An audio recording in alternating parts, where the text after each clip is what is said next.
Hey, good morning, everybody. It's Dave Evans, and I have the privilege of being with Chuck Green, who's the director of security for the Jewish community in Kansas City.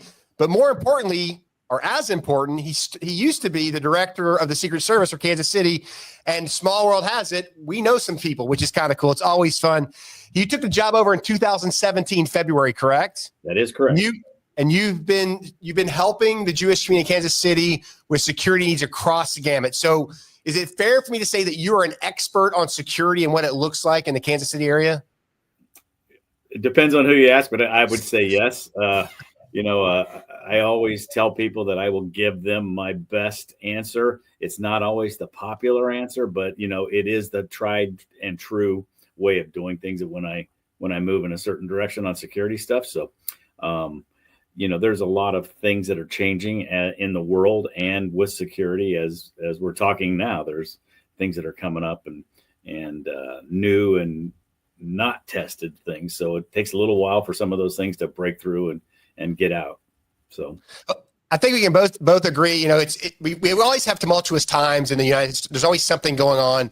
But to me, it seems like the threat is growing, and it's easier for people to do stupid stuff than it used to be. That is correct, and especially nowadays where a lot of states have you can concealed carry without any restrictions. You have to assume when you're working security, law enforcement, that everybody out there has a weapon or has the access to one. So, that changes things a little bit. It makes it more convenient for bad guys, and it means that we have to be better at what we do to make sure that we set stuff up that is in our favor. So if and when we need it, it's ready to go, and it won't fail us. So, as an expert in Kansas City, actually internationally, you're an expert. What do you see is the best path for security for businesses, schools, community centers, churches, synagogues, et cetera? I mean, I know it's on the top of everybody's mind. When I go to church every Sunday here in Oklahoma City, we have off-duty police officers there. When I go to the schools, you have the SROs there. But that just doesn't seem like enough to me. How do you see developing a good security plan for your organization as well as other organizations you consult with? Well, so first of all, you have to be able to pay for security, which a lot of people, that's their first thought. And so there's a lot of state Homeland Security grants, other types of things that come out during the year that you should be aware of and make you or your security staff aware of how to get access to those funds and money. Whether it's from the inside or the outside, there's things out there that are available, especially to nonprofits and religious groups and other types of things. But also have a good relationship with your local law enforcement. Probably the most important thing here that I know of that we can do is to have the police on our side. They're constantly asking us what we need. They're driving through our parking lots. They're filling out their paperwork or their the reports in our parking lots whenever possible, and we try to make that across the board, not asking them to do it at any special time. Usually, sometimes we do ask for special hours, but the bottom line is that when we have to do that, we will go and hire off-duty officers or hire armed security people here. We've had an active shooter here at this particular campus that I worked at back in 2014. So they're hypersensitive to a lot of different things, especially, security initiatives. So, I have to keep that in mind all the time and do. So always adding value by layering the security, whether it's physical security or personnel, even procedures and how we go about resolving certain security issues is always at the forefront of what we do. Well, I appreciate the presence is prevention philosophy, because if they're police officer, people usually won't do something they shouldn't do. It's kind of like locking your door. You keep the people that are not as bad from doing something stupid. That's awesome. What does you talked about layered security? Easy for me to say. What does that look like from your perspective? Looking at facilities, schools, business, what kind of things can they do?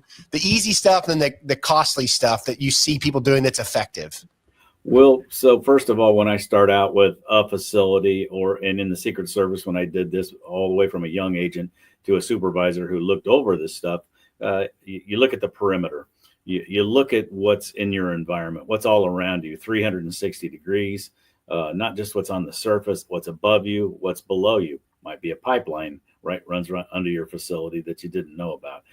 Good to know. You might want to take a little bit different approach at, the things that you're interested in learning more about or putting in place. So when you got the perimeter somewhat under control, we've done everything from license plate readers at all of our entrances to, turnstiles at the entrance. When someone comes in, they have to go through a turnstile, talk to the security guards that are present and armed, and video intercoms that can allow guards to talk to people at a remote location, buzz them in. That way you don't have to have another guard down there necessarily, but they still have to go through what we call kind of the power of hello. And that means obviously, you're talking to somebody and say, hey, what can I do for you? And who are you here to see? I'm just coming in to look around and I don't have anybody. We have a lot of children in this complex. Yeah. You need something better than that. I'll get somebody to give you a tour. It's, whatever, if you want to look around, Right. But we have sports facilities, all kinds of things on site, kids camps in the summertime, a K through 12 school here, preschool kids, over 350 of them. So it's always, I say Barnum and Bailey has a 3-ring circus, and there's about 8 rings here. So it's challenging sometimes. So what do you see from your experience? What have you seen as the biggest weakness that, businesses, schools, community centers have when you go do an assessment? What's the biggest glaring change that needs to be made that's easy to do? A lot of times the glaring change is that they don't have a comprehensive plan together, to meld things like technology.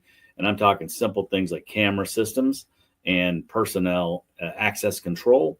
Limiting who gets where is a big deal. If a place is wide open and you got people all walking around, well, your task is a lot harder because you don't have any way of controlling how this is.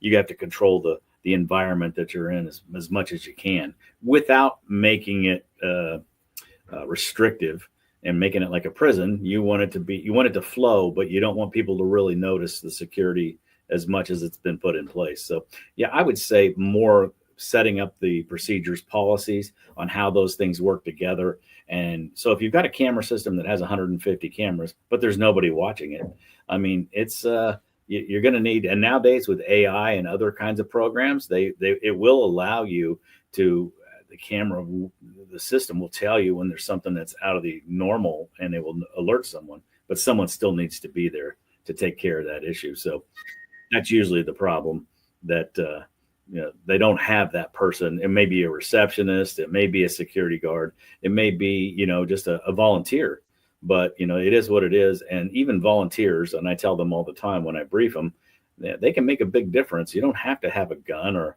a radio necessarily. You just have to just kind of use your senses and listen and talk to people, and you'll get the idea that that person may not be right. They're saying things that don't make a lot of sense, or they don't know what they're doing. And then especially if you're a greeter at a church or somewhere like that, you can set them in certain places that make it more advantageous to security, and not around the front, the front area where they can get to the people that are running the services or the meetings. So there's a lot of different things that, we brief on, and things you can do to help set yourself up better in case you would have an issue. So here's the second to last question I'm going to ask you, and it's a simple one. When you started this out, what's one thing you wish you had known as a director of security, leaving the Secret Service and as a very experienced professional? What was the one thing you wish you had learned sooner that you would pass on to new security managers at any facility?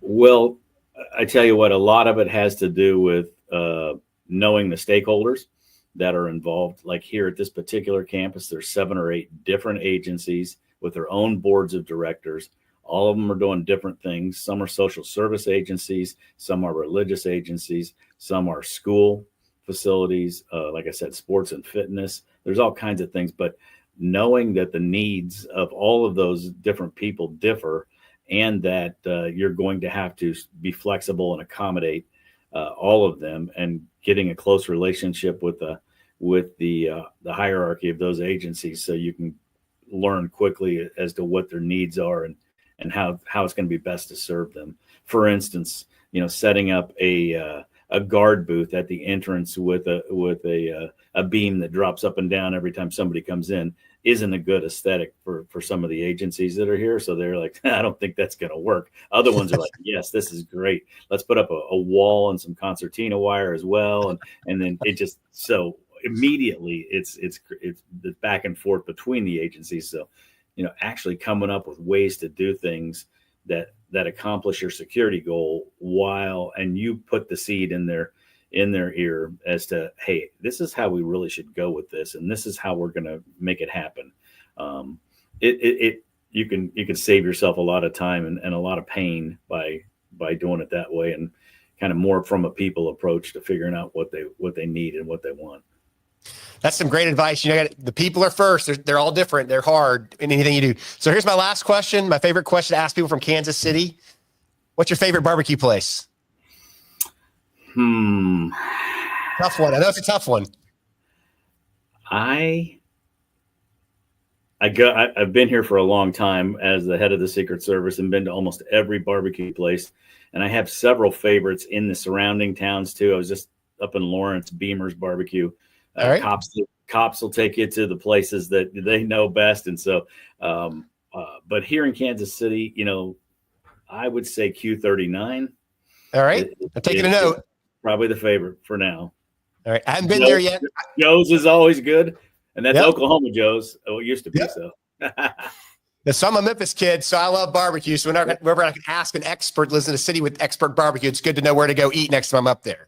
Absolutely. There's a great place called Brobeck's. It's right out here on 435 in Row. It's good. Nice. Tiny hole in the wall, but it's really good. Those are usually the best. Chuck, I can't thank you. I know you're a really busy man. I really appreciate you taking time to talk to us today about facility and layered security and how important people are. It's been a privilege talking to you today, sir. Thank you very much. Thanks for having me, and wish you all the best. Yes, sir.